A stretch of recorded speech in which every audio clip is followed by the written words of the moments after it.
दोस्तों, भारत की धरती पर इतिहास में कई राजाओं और बादशाहों ने राज किया। कभी मुगलों का राज रहा तो कभी हिंदू राजाओं की हुकूमत। और आज हम बात करेंगे कुछ एक ऐसे शासक के बारे में जिन्हें इतिहास में सबसे ज्यादा क्रूर माना गया है।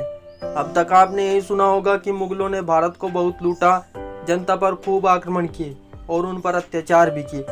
लेकिन ये पूरा सच नहीं है। हकीकत ये नहीं कि भारत पर केवल मुगलों ने ही अत्याचार किया था, बल्कि इसमें कुछ हिंदू शासकों के नाम भी शामिल है। दोस्तों, भारत में कई राजा हुए जो अपने अलग अलग कामों के चलते विख्यात रहे। कुछ अपने सृजनात्मक कार्यों के लिए जाने गए तो कुछ अपनी क्रूरता और निरंकुश नीतियों के कारण कुख्यात रहे। वहीं कुछ राजा ऐसे भी हुए जिन्होंने सत्ता पाने के लिए हर हद को पार कर जाना उचित समझा, यहाँ तक कि अपने परिवार के लोगों तक को मौत के मुहाने पर लाकर खड़ा कर दिया। दोस्तों, अजातशत्रु एक ऐसा ही शासक हुआ जिसके बारे में कहा जाता है कि उसने अपने पिता को बंदी बनाकर जेल में डाल दिया था। उसने ऐसा क्यों किया? क्या सिर्फ सत्ता पाने के लिए उसने ऐसा किया या फिर इसके पीछे कुछ कारण है? तो दोस्तों, आइए जानते हैं। दोस्तों, अजातशत्रु मगध का सम्राट था जो कि अपने पिता बिंबिसार को जेल में डालकर सत्ता पर काबिज हुआ था। उसकी मां का नाम वैदेही था। बचपन से ही वह कठोर दिल वाला इंसान था। कहते हैं कि बड़े होते ही वह मगध की बागडोर अपने हाथों में लेना चाहता था, किंतु उसके पिता बिंबिसार उसके रास्ते का सबसे बड़ा कांटा थे। पहले उसने उन्हें अपने विश्वास में लेने की कोशिश की, पर जब उसे अपनी दाल गलते नहीं दिखी तो उसने बिंबिसार को बंदी बनाने की योजना बना डाली। क्योंकि वह पहले से ही राज्य की सेना को अपने खेमे में कर चुका था, इसलिए उसके लिए काम कठिन नहीं था। जल्दी ही वह अपनी योजना में कामयाब रहा और 491 ईसा पूर्व के आसपास मगध की गद्दी पर जा बैठा। दोस्तों, सत्ता संभालते ही उसने विस्तारवादी नीति को अपनाया और अपने साम्राज्य को बढ़ाना शुरू कर दिया। कहते हैं कि उसके सिर पर जीतने का जुनून इस कदर हावी था कि वह अपने रास्ते में आने वाली किसी भी आदमी को नहीं छोड़ता था। यहाँ तक कि उसने कौशल के राजा प्रसेनजीत से झुकने के लिए कहा, लेकिन वह नहीं माने तो उसके खिलाफ युद्ध की घोषणा कर दी। यूँ तो प्रसेनजीत बहुत ही वीर योद्धा थे, किंतु अपनी रणनीतियों के चलते अजातशत्रु उन्हें मात देने में सफल रहा। यही नहीं, उसने प्रसेनजीत की बेटी राजकुमारी वजीरा से विवाह तक कर लिया।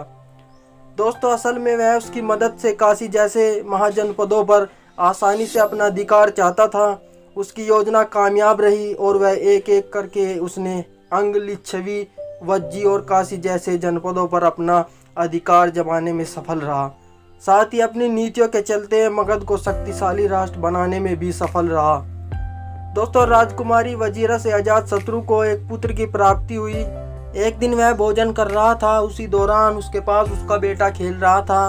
बेटे को इस तरह खेलते हुए उसके प्रति अजातशत्रु का प्यार उमड़ा तो उसने उसे गले से लगा लिया और उसे खाना खिलाने की कोशिश करने लगा।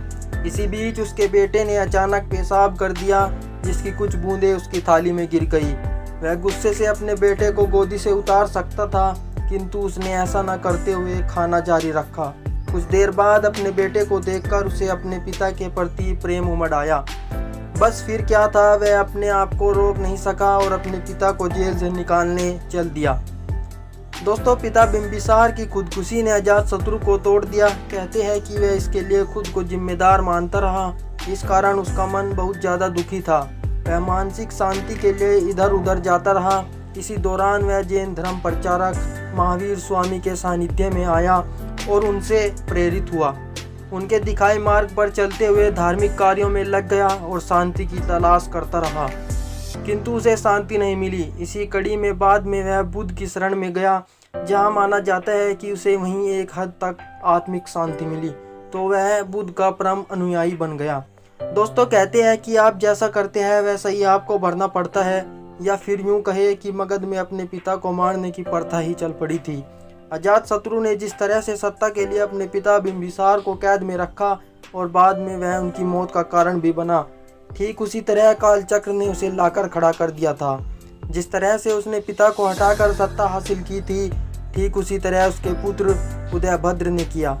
साथ ही 461 ईसा पूर्व में अपने पिता को मारकर करीब 16 वर्षों तक मगध पर राज किया। दोस्तों, गजब की बात यह थी कि अजातशत्रु को अपने पिता को कैद करने के लिए हमेशा आलोचनाओं का सामना करना पड़ा। बावजूद इसके उसने अपने पिता के समान ही अपने साम्राज्य का विस्तार कुछ इस तरह किया कि उसे एक अच्छे शासक की ख्याति भी मिली। यही कारण रहा कि वह करीब 32 वर्षों तक मगध की सत्ता पर काबिज रहा। दोस्तों, आप क्या जानते हैं इस अजातशत्रु के बारे में? आप हमें कमेंट बॉक्स में ज़रूर बताएं। अगर आपको वीडियो आई हो पसंद तो वीडियो को लाइक और चैनल को सब्सक्राइब करना बिल्कुल ना भूलें। शुक्रिया। जय हिंद, जय भारत।